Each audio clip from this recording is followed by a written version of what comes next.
Peace, everybody. Hope everybody's doing well. I'm doing well. I'm checking in. I'm from Siem Reap, Cambodia. I had the pleasure of meeting up with Brother Jabari from Chicago. That's my uncle name. You already know Jahari though.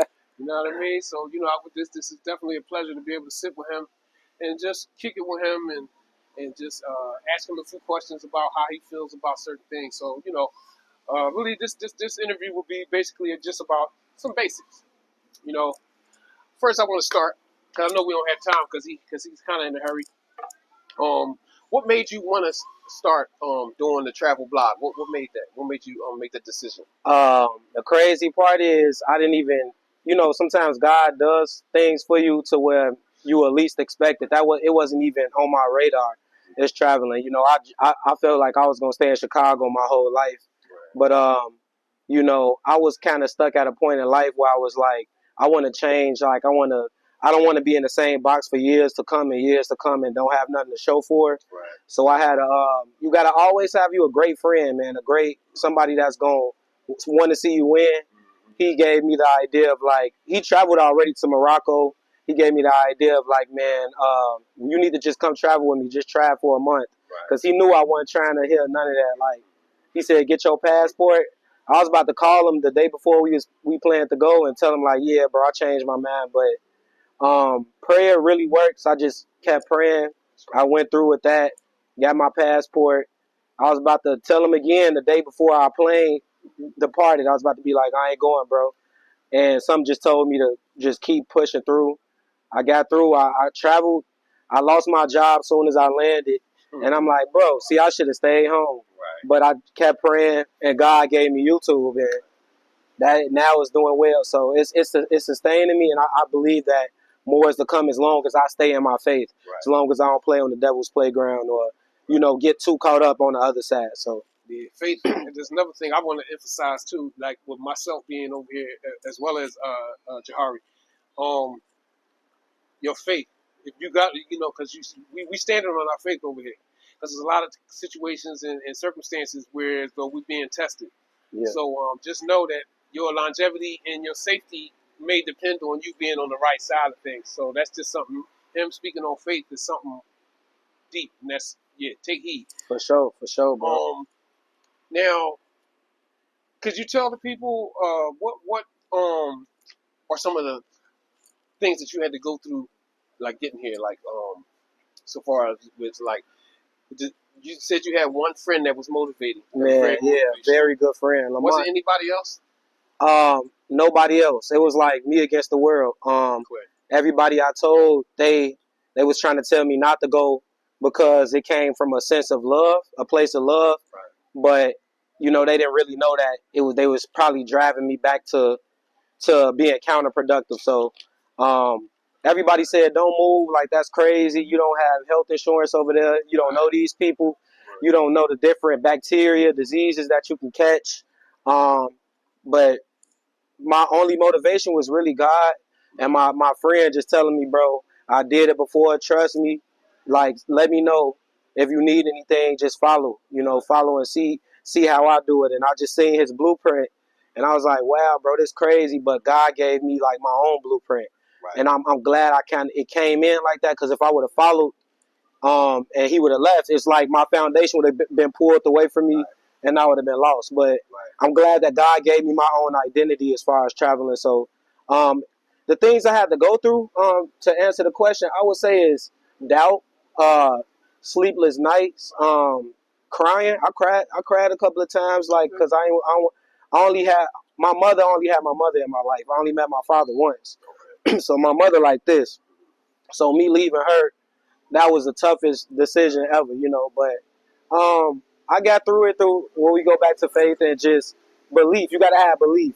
I was reading this book called The Power of Belief, and it really helped me out too. The Secret, just many different books, self-help books, but I wanted to put it to test. But the best book overall is the Bible.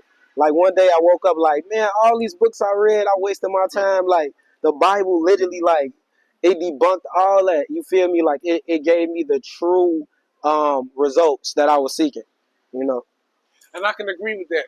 You know, me myself personally, I know a lot of my viewers and even people that know me personally know that I'm a highly religious person all my life. But I'm now a combination of the religion and consciousness. So, but faith is still something that one has to have in order to make things happen for themselves. Mm-hmm.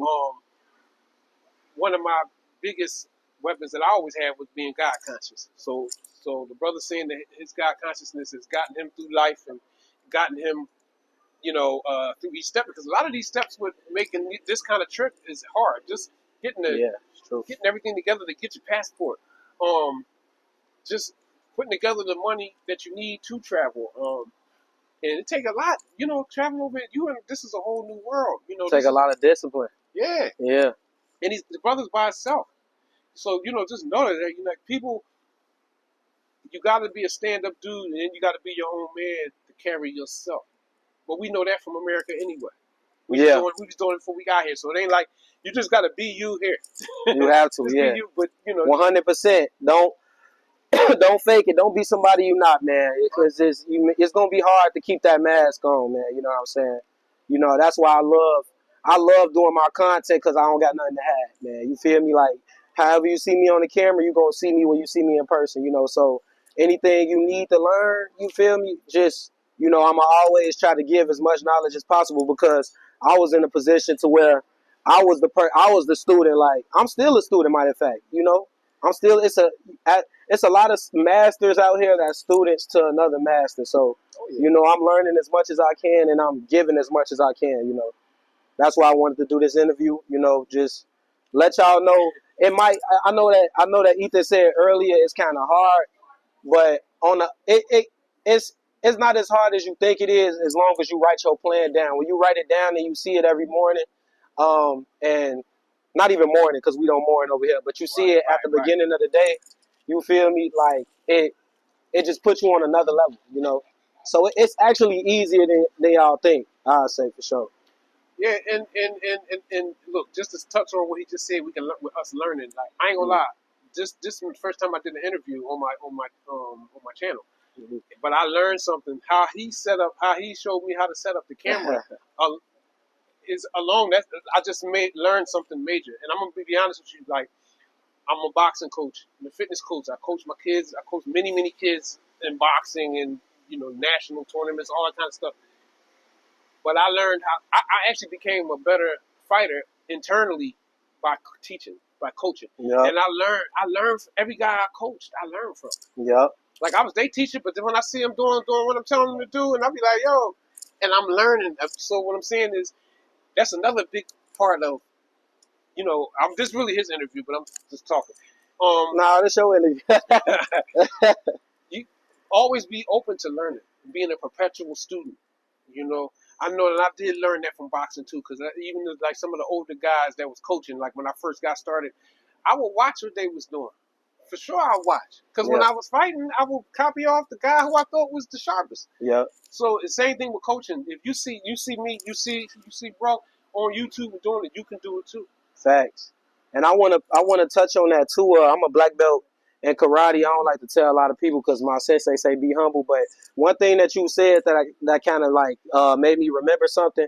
My sensei, we used to have kids class, and then after kids class is adult class. So kids class is like from like 6 to 7:30, and adult class is like 7:30 to like 9. And when the kids class went out, all the kids ran outside, running in the front of the building, playing basketball. I was the only kid sitting in the adult class, sitting on the side, just peeping everything, watching everybody, watching my heroes. Like, dang, okay, that's how he do that spinning heel kick. Oh, that's how he jump off that line to block that. And my sensei acknowledged that. He's like, see, Jahari, while y'all was outside, every single week he's sitting in here, and that is why he has.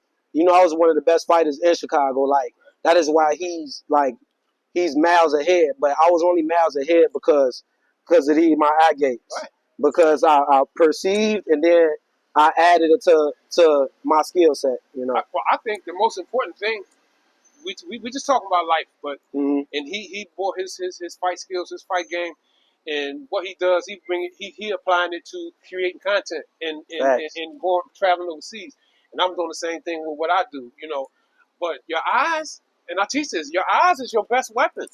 Because if you can see it coming, you can easily get out the way of it. So really, you sharpening your eyes, but if you see somebody doing something, you think that it's beneficial for you to maybe mimic them. Hmm. I'm against Jack and style, but it's cool in some circumstances because Yeah. all of us is copycats to a certain degree. It's art. You're It's right. art. Yeah, you know Life what I is mean? art, man. So there's nothing wrong with copying somebody, especially if you see something that's virtuous, like a virtue. His virtue, he trained hard, and he paid attention to the coach and the master inside the dojo. Okay, you like that about him, that he stays dialed in all the time, then it's cool to copy that. Yeah, it is. You know what It's I mean? cool to copy your Yeah. mindset. You know Right. what I'm saying? And I like what you said. I'm reading this book called Seven Habits of How to Influence People or something. I was just reading it. Okay. It was saying think of your life backwards, man. Mm. He said imagine, and I don't wanna like bring up something that sounds too like negative. Right. But it said imagine you walking into a funeral, bro, and you hear the organ and the music playing, and when you walk to the funeral, you walk and you look in the casket and it's you. Mm. And then what would those people say about you? And you got to really like ask yourself, what would people say about you, what you have done with your life, and work backwards from that. That's what they were saying. But I thought that was kind of, I'm not going to think of it like that because I think thoughts is powerful. I know we all got to go one day, but that was just very important to me, bro. Like, you don't have to copy off somebody fully. Like Kobe and Jordan. Kobe's still a great, but he could never be better than Jordan because he mimicked him to that point. Now LeBron and we ain't gonna get into that. We ain't gonna get into that. See, I don't know. Yeah, we gonna get into a different conversation. Jordan and Kobe. That's my top two. Yeah, it's your top two. Yeah, man, I got to. Like, I gotta give it to Bron. I'm from, but you the age to say that. I mean, I'm even from Kareem Abdul-Jabbar. You could. It's really three. Kareem Abdul-Jabbar got the same numbers, the same everything. Yeah. And you only know about Kareem Abdul-Jabbar. I know Kareem. Kareem. But Kareem is the man, just like Jordan, just like Kobe. But people can say this about Bron too. I was gonna say Kareem prolonged his career to get that many numbers. But Bron do. Bron did too. Yeah. But I think Bron did more overall across the board. But Kareem got 6 rings. He got 6. Yeah, Kareem got 6. He got 5. He won a ring. He won a ring with the Bucks before he came to the Lakers. Yeah, and then won like 5 with the Lakers. Who was Kareem's best defender at his time? I mean, I'm more of a boxing guy, so I can't really. No, listen, you can't. You gotta understand. Kareem was playing with Will Chamberlain. Yeah, but you know what I'm saying? Russell. They didn't have a lot of competition back then. Like now, the game has, and it's mental. The game has to evolve. Competition now. LeBron had to face the Tim Duncan in the Spurs, the Detroit Pistons, the famous Boston Celtics, and the crazy Golden State Warriors with KD. But Kobe faced Dirk Nowitzki. Kobe faced everybody you just said. Kobe faced all them guys. Because Kobe is from both eras. He's from the Jordan era he faced the Spurs. and he from the Bron era. He didn't have to deal with the Warriors. What you mean? He didn't have to deal with them. Kobe was on the tail end of his career with the Warriors. Kobe got 5 championships. Bron might get 5. He might. He might get 5. he should have 5. No, I respect Bron. Just listen, because this is like this can turn into basketball. I already know. Yeah, this conversation that can go on and on, but because we two different generations. Yeah, that's just like back in the day. Imagine when Muhammad Ali became a heavyweight champion. But everybody that's my grandfather's age, they screaming Joe Louis. But everybody my dad's age is my dad is talking about Muhammad Ali. I thought you were talking about the ones under. After your generation. Tyson's my age, yeah. So let's say you got Joe Louis, Muhammad Ali Joe Louis, my grandfather, Joe Louis, my dad's generation. Okay, Mike Tyson is my generation. and we all arguing about who this, that, and the third. Even Floyd Mayweather in the new Yeah, generation. I claim Floyd Mayweather too. Like, Yeah. So Javante Davis, you know. that's your generation. Yeah, Javante. Yeah. See, But I think, just to bring it up, I think it's because when I brought up the Kobe and the Jordan, Javante I would say, huh? Javante is 30. He I ain't 30. mean to cut you off. Yeah, y'all the same age. Yeah, he's 30. Javante a monster, man. Yeah, I love Javante. I was just bringing it up though because I said you can copy out, you can learn from somebody, but get your own style. That's all I wanted to say, because I got a couple of people I know that they copied off somebody so much they was obsessed with that person, and once that person had to break away from him, that person, he was lost because he didn't have the resource. So just become your own resource. God created you in this vessel, specifically in your own unique purpose. That's all I want to say for the Jordan and Kobe analogy. And I'm gonna build on top of that, right? What he said, but be balanced. Balance it all. Mm-hmm. Like be balanced with it all, because you have healthy obsession, which could be called discipline and determination. But just make sure that you balance in all that you're carrying, so that you don't become obsessed in a bad way, and you lose yourself trying to act like somebody else, because you got to be true to yourself. Yeah. It's like reading a book. Like, you don't take everything in for you. Take what applies to you. When I started doing that, reading books and reading the second time, that's what changed my life. When you read a book the first time and you read the second time, you realize so much that you kind of glossed over. Right. You feel me? So just take what applies to you. If you like this, then do that, Now, what you think? What you think about just your future? You gonna stay in? You think Southeast Asia, or you going into South America, Africa? You going for places? I really want to plan where I want to go, but honestly, the headspace I'm in right now, I want to dissect South Asia as much as possible. So then, when I choose to go to Africa or Brazil, I can know that I did everything that I possibly could as far as content to let these people know. Even like writing itineraries, just to let these people know so much about Southeast Asia before they even come here. I want to make sure I do my due diligence with just helping the people out, man. Now, did you have anything that you want to tell the people in reference to, like, certain kind of mistakes that because I made a big mistake with dealing with the visa situation, and it's costing me. It's costing me money. What mistake you made? I actually I didn't realize, the lady told me some bad information in Phnom Penh, because she told me that I had to deal with the hotel. I went to immigration, and literally the lady at the immigration office told me that I had to the people at my hotel had to help me with extending my visa. So when I went to ask them about that, she just didn't want to deal with it.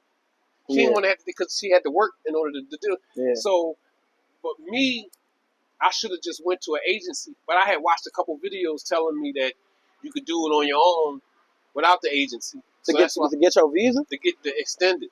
To extend it? Oh, yeah, nah.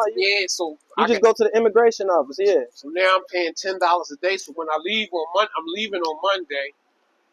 But I know by Monday I'm 15 days over.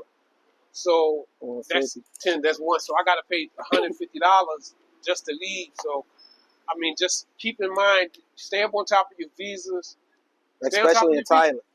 Especially in Thailand, $15 a day. I heard that already. Yeah. See, one thing I know. See, when I go to Thailand, I think I'm gonna stay there at least a month, but I might stay 2, because I know without no problem I can stay for 60 days. You get 90.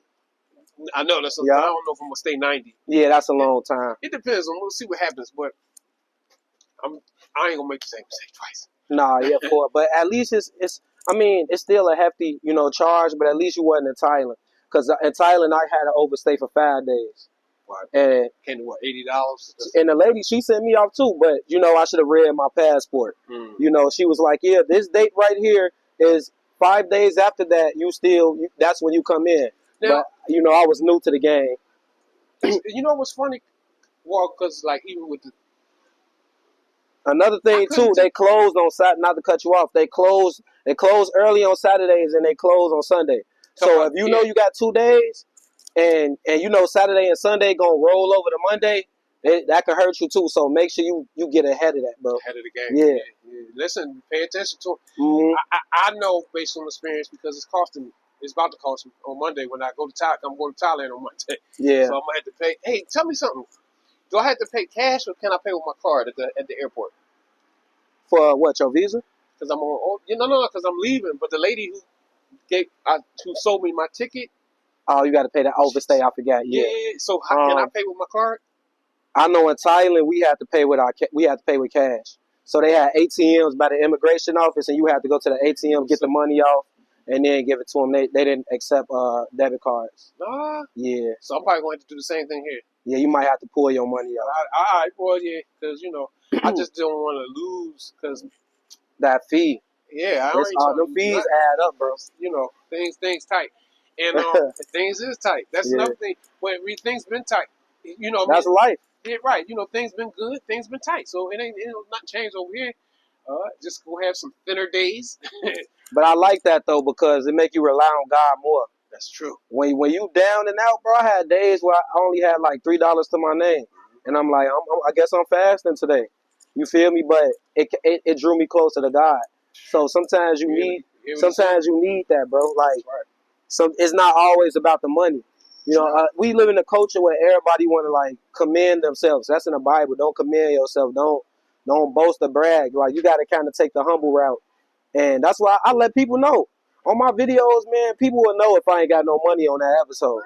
They'll be like, oh, you can tell, man. So I'm not scared to show that. Well, even Islam always told us that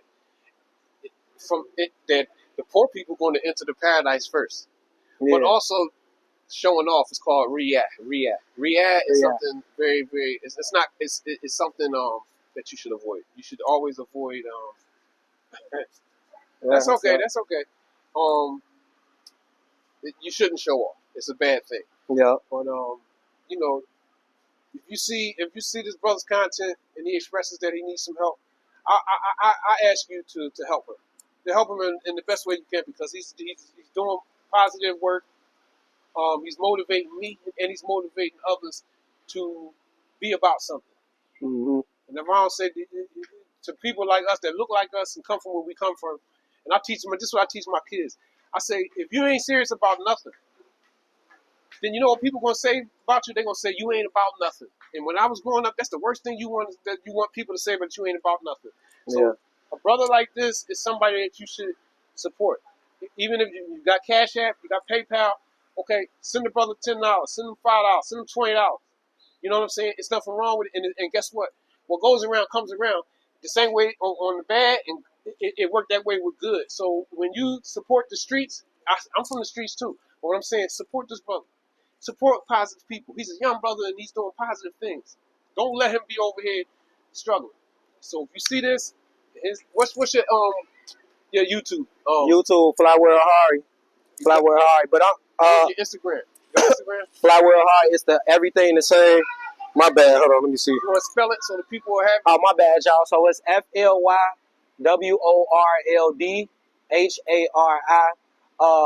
I'm doing better now, man. I'm doing online work overseas, basically back in the United States. When I first got out here, it was a struggle. Now God is blessing me. He's moving me up. But any donations, man, I gladly take it because I'm putting it back into my content, back into the camera work, back into the everything to make the videos better. So, if y'all feel generous, man, do so. If not, that's fine because God gonna still bless me to prevail. So I want to thank you for even letting the people know, my YouTube and everything like that. No, man, this is one of the brothers that we need to be supporting. We need to be supporting our scholars. We need to be supporting our athletes.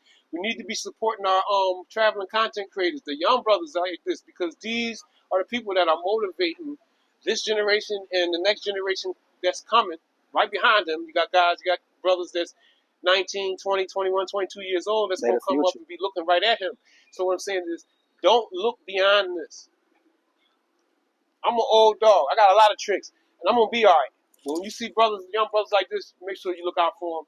And that's how I look at life, and that's just what I'm saying. And I appreciate you, brother, you know what I'm saying, spending this time with me. Yes, and I think we're going to end this one, and we're gonna be linking up again in the future because we hanging in Southeast Asia for a nice little while. Man, so we gotta see what the Philippines looking like, man. I heard that's crazy, man. I can't wait till I get out there. I'm gonna talk some mess. I'm going to Philippines once I get ready to get married. Oh, yeah, you know what I mean? Yeah, Yeah,